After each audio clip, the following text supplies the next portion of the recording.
तो दोस्तों, भारतीय समाज में ज्यादातर ये मान्यता है कि बेटियां जो होती है वो पराया धन होती है।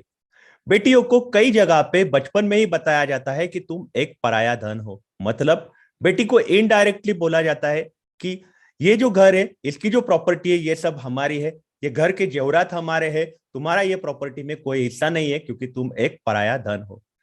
लेकिन सुप्रीम कोर्ट जो है ये समाज के पुराने सोच को घड़ी घड़ी तोड़ता हुआ नजर आता है। 20 जनवरी 2022 मतलब कल सुप्रीम कोर्ट ने एक अहम फैसला लिया है। वो फैसले के हिसाब से सुप्रीम कोर्ट ने ऐसा बोला है कि हिंदू सक्सेशन एक्ट आने के पहले वाली प्रॉपर्टी भी बेटी इनहेरिट कर सकती है। मतलब ये क्या माजरा है, करते हैं हम उस बारे में डिटेल में बातचीत। तो मेरा नाम है राकेश और आप मुझे देख रहे हो टैक्स जंक्शन पे। मैं आपको रिक्वेस्ट करूंगा कि आप मेरे चैनल को जरूर सब्सक्राइब करिएगा क्योंकि यहाँ पे मैं सिर्फ इंपॉर्टेंट अपडेट्स ही देते रहता हूँ। तो मैं लेके चलता हूँ आपको वो केस पे, जो केस सुप्रीम कोर्ट ने अहम लैंडमार्क फैसला लिया है। उस केस पे मैं आपको लेके चलता हूँ। एग्जैक्टली वो केस क्या था हम समझने की कोशिश करते हैं। तो ये वो केस है। ये केस में क्या था एग्जैक्टली? तो ये केस में दो भाई हुआ करते थे, मरप्पा और रामासामी। मरप्पा जो है वो गुजर गए 11 मई 1949। मतलब हिंदू सक्सेशन एक्ट अपने देश में बना है 1956 में। तो उसके पहले ही मरप्पा गुजर गए थे। ये मरप्पा है, ये गुजर गए थे तब इनकी कोई विल इन्होंने नहीं बनाई थी, लिखा पढ़ी नहीं की थी मेरे प्रॉपर्टी का क्या होगा। ये मरप्पा है, इनकी एक बेटी हुआ करती थी जिसका नाम था कुपाई। कुपाई जो है इनकी भी डेथ हो चुकी है, ये भी गुजर चुकी है 1967 में, ये भी गुजर चुकी है। अब इशू क्या था कि हिंदू सक्सेशन एक्ट आने के पहले ऐसी मान्यता थी कि मरप्पा जो है उन्होंने अगर विल नहीं बनाई है तो ये प्रॉपर्टी कुपाई के पास नहीं जाएगी, बल्कि ये जो प्रॉपर्टी है मरप्पा की, ये जाएगी रामासामी, जो उनके सगे भाई है, उनका खानदान है, वो खानदान में जाएगी ये प्रॉपर्टी। अगर रामास्वामी भी मरते हुए विल नहीं बनाते हैं तो रामास्वामी की जो प्रॉपर्टी है वो उनका जो बेटा है गुरुन था उनके पास जाएगी। इनकी जो बेटियां है इनको इसमें कुछ नहीं मिलेगा। रामास्वामी विल नहीं बनाते, गुरुन था के पास जाएगी, ऐसी मान्यता थी। तो ये मान्यता है और ये केस पहुंच गया था सुप्रीम कोर्ट। अब ये केस सुप्रीम कोर्ट क्यों पहुंच गया था? क्योंकि ये जो थंगमल जो है इन्होंने मद्रास हाईकोर्ट में दरकार लगाई थी। मद्रास हाईकोर्ट ने ऐसा बोला था कि हिंदू सक्सेशन एक्ट आने के पहले ही मरप्पा गुजर चुके थे। अब मरप्पा जब गुजर चुके थे और हिंदू सक्सेशन एक्ट के पहले का ये केस है, तो ये जो प्रॉपर्टी है ये इनको नहीं मिलेगी। थंगमल जो बेटी है उनको नहीं मिलेगी, बल्कि ये जो बेटा है गुरुन था उनको ये प्रॉपर्टी मिलेगी, ऐसा मद्रास हाईकोर्ट ने फैसला दिया हुआ था।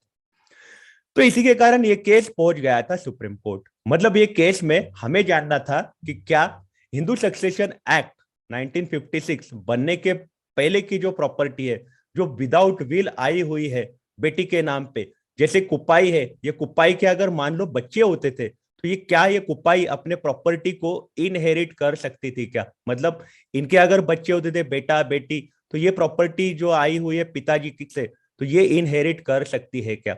ये पहला सवाल आता है।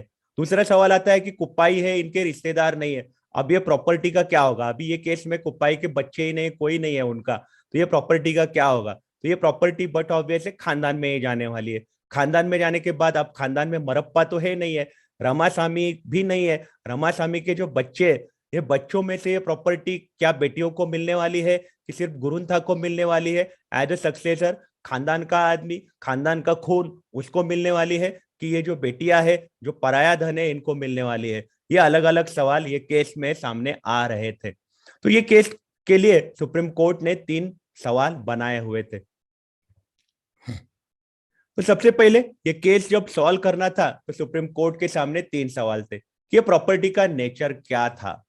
मतलब ये प्रॉपर्टी जो है, ये मरप्पा जो है इन्होंने खुद के मेहनत से बनाई हुई प्रॉपर्टी थी।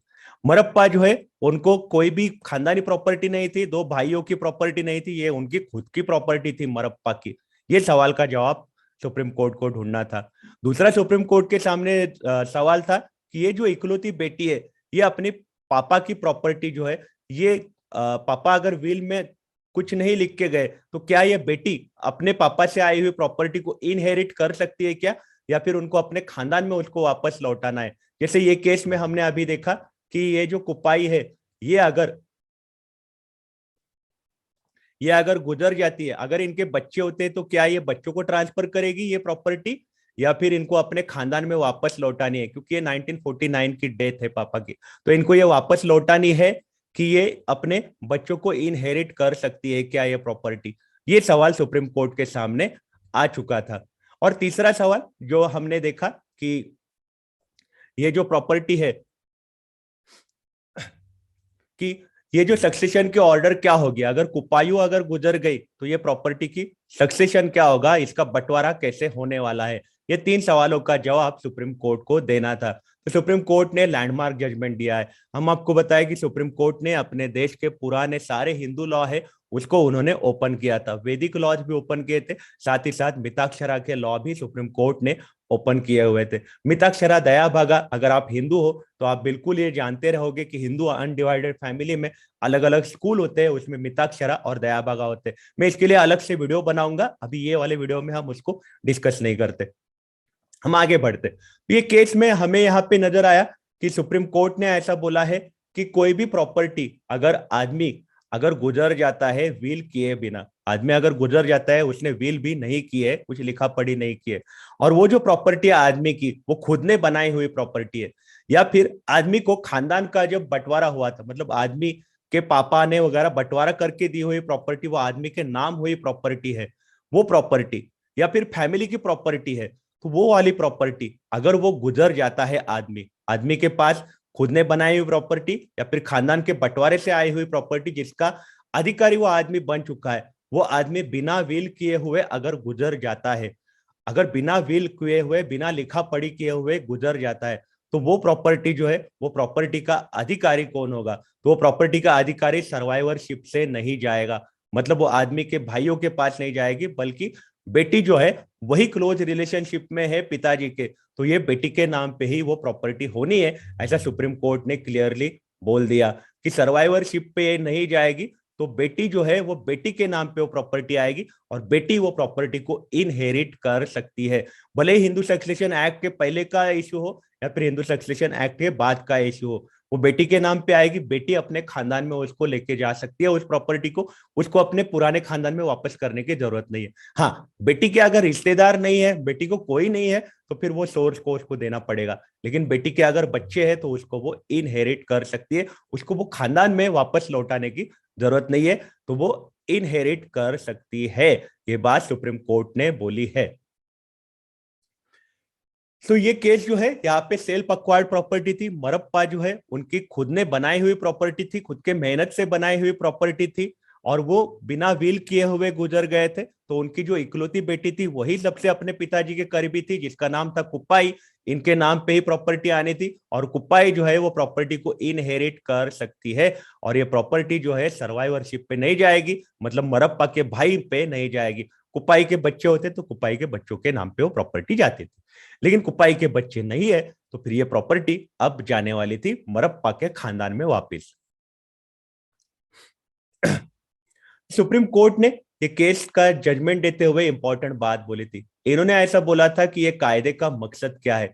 कायदे का मकसद ये है कि हम चाहते हैं कि देश में आदमी और औरत में इक्वालिटी आए, एक समानता आए आदमी और औरत में, प्रॉपर्टी के अधिकारों में भी उनमें समानता आए, महिलाओं के अधिकार जो है वो एब्सोल्यूट होने चाहिए, कायदे से उनको अधिकार मिलने चाहिए।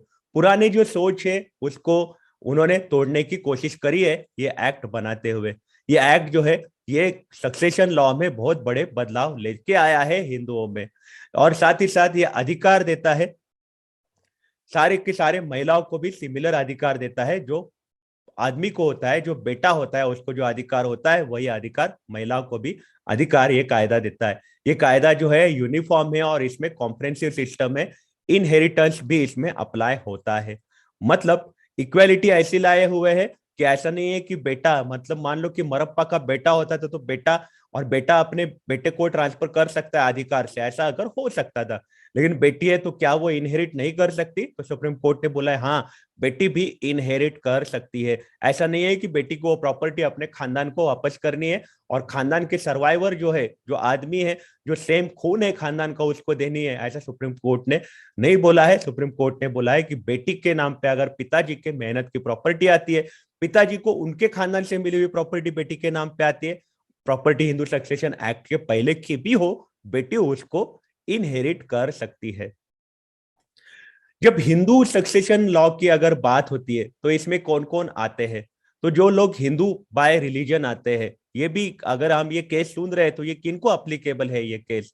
तो ये केस अप्लीकेबल है सारे के सारे लिंगायतों को, ब्राह्मणों, परार्था को, आर्य समाज को, और साथ ही साथ बुद्धों को, जैनों को, जो रिलीजन से सिख बने हुए हैं। लेकिन जो मुस्लिम है उनको नहीं अप्लीकेबल है ये केस, क्रिश्चियन है उनको अप्लीकेबल नहीं है, पारसी या फिर जू लोगों को ये केस अप्लीकेबल नहीं है, या फिर सिख है उनको ये केस अप्लीकेबल नहीं है, ऐसा सुप्रीम कोर्ट ने बोला है। सुप्रीम कोर्ट ने यहाँ पे सेक्शन 15 का भी हवाला दिया है। सेक्शन 15 जो है हिंदू सक्सेशन एक्ट का हमें क्लैरिटी देता है। अगर ये केस में कुपाई जो है इनके अगर बच्चे होते थे और कुपाई अगर गुजर जाती थी, उनको पापा से मिली हुई प्रॉपर्टी, और वो अगर गुजर जाती थी, वो प्रॉपर्टी का क्या होता था? उनको वापस लौटाने की जरूरत नहीं थी। वो प्रॉपर्टी सबसे पहले किसके पास जाती थी? तो सबसे पहले प्रॉपर्टी वो उनके बेटों के पास जाती थी, या फिर उनकी अगर बेटियां होती थी तो उनके पास जाती थी प्रॉपर्टी। अगर उन्होंने विल नहीं बनाई है, कुपाई ने अगर विल नहीं बनाई है, कुछ लिखा पढ़ी नहीं की है, तो बट ऑब्वियस है डायरेक्टली उनके बेटा या बेटी के नाम पे वो प्रॉपर्टी जाती थी। अगर कुपाई के पहले ही गुजर गए हुए बेटा या बेटी थे, मतलब कुपाई के बच्चे भी अगर गुजर गए, तो उनके अगर बच्चे रहते थे तो उनके नाम पे प्रॉपर्टी जाती थी, अगर कुपाई ने विल नहीं बनाई है तो। दूसरी बात ऐसी होती है कि अगर कुपाई के बच्चे नहीं है या फिर बच्चों के बच्चे नहीं है, कोई नहीं है, तो फिर दूसरा वो प्रॉपर्टी किसके पास जाती थी? अगर कुपाई ने विल नहीं बनाई होती तो उनके पति है, पति के उत्तराधिकारियों के पास ये प्रॉपर्टी जाती थी। पति के उत्तराधिकारी भी अगर नहीं रहते थे तो ये प्रॉपर्टी जाती थी माता या पिताजी के पास। माता और पिताजी भी नहीं रहते थे तो ये प्रॉपर्टी किसके पास जाती थी? तो पिताजी के उत्तराधिकारियों के पास ये प्रॉपर्टी जाती थी। अगर पिताजी के भी उत्तराधिकारी नहीं रहते थे तो माताजी के उत्तराधिकारियों के पास ये प्रॉपर्टी जाती थी। तो ये बात सुप्रीम कोर्ट ने सेक्शन 15 का यहाँ पे हवाला दिया है। तो ये केस में हमें नजर आ रहा है कि कुपाई के कोई रिश्तेदार नहीं है, तो फिर कुपाई को ये प्रॉपर्टी मेन सोर्स में डालनी ही है। मतलब कुपाई ने कोई विल नहीं बनाई थी गुजरते हुए, तो उनकी जो प्रॉपर्टी है उनको मेन सोर्स मतलब पिताजी के खानदान में ट्रांसफर करनी है। मरप्पा मरप्पा भी नहीं है, मरप्पा के भाई है रामासामी, वो भी नहीं है, लेकिन रामासामी के की भी कोई विल ऑब्वियसली नहीं रहेगी। रामासामी थोड़ी ना कुपाई के प्रॉपर्टी की विल बनाएंगे। तो ये प्रॉपर्टी जो है, ये 5 बच्चे जो है, 4 बेटियां और 1 बेटा, इनमें इक्वली डिस्ट्रीब्यूट होनी है, ऐसा सुप्रीम कोर्ट ने ये केस का अहम फैसला देते हुए बोला है। मतलब सुप्रीम कोर्ट अपने स्टैंड पे एकदम क्लियर है। महिलाओं के अधिकार के लिए सुप्रीम कोर्ट एकदम क्लियर है। वो बोल रहे हैं कि बेटियां जो है उनके पास अगर प्रॉपर्टी आती है पिताजी की, भले ही हिंदू सक्सेशन एक्ट के पहले की प्रॉपर्टी हो, बाद की प्रॉपर्टी का तो है ही, लेकिन पहले की अगर प्रॉपर्टी हो तो उसका भी वो इनहेरिट कर सकती है। अगर उनके कोई बच्चे नहीं है तो उनको मेन सोर्स में देना पड़ेगा, और मेन सोर्स में अगर देती है तो मेन सोर्स में भी सिर्फ बेटे को नहीं मिलेगी, तो वहां पे अगर बेटियां भी है तो बेटियों को भी वो प्रॉपर्टी मिलेगी। तो 1/5 शेयर सुप्रीम कोर्ट ने बोला है कि सबको देना है, सबको 20-20 तक का शेयर देना है, ऐसा सुप्रीम कोर्ट ने बोला है। मतलब ये केस का जजमेंट देते हुए सुप्रीम कोर्ट ने क्लैरिटी दी है कि कुपाई जो है उनके गुजर जाने के बाद ये प्रॉपर्टी खानदान में आएगी, और ये खानदान में आने के बाद ये पांचों के बीच में 20-20 टक्का से ये प्रॉपर्टी का बंटवारा होगा। अगर ये लोग गुजर गए, ऑब्वियसली ये लोग सब गुजर गए, तो इनके जो वारिसदार है, ये वारिसदारों को ये प्रॉपर्टी मिलने वाली है। तो आपकी इस बारे में क्या राय है, मुझे आप कमेंट सेक्शन में जरूर बताइएगा। आप अपना ख्याल रखिएगा।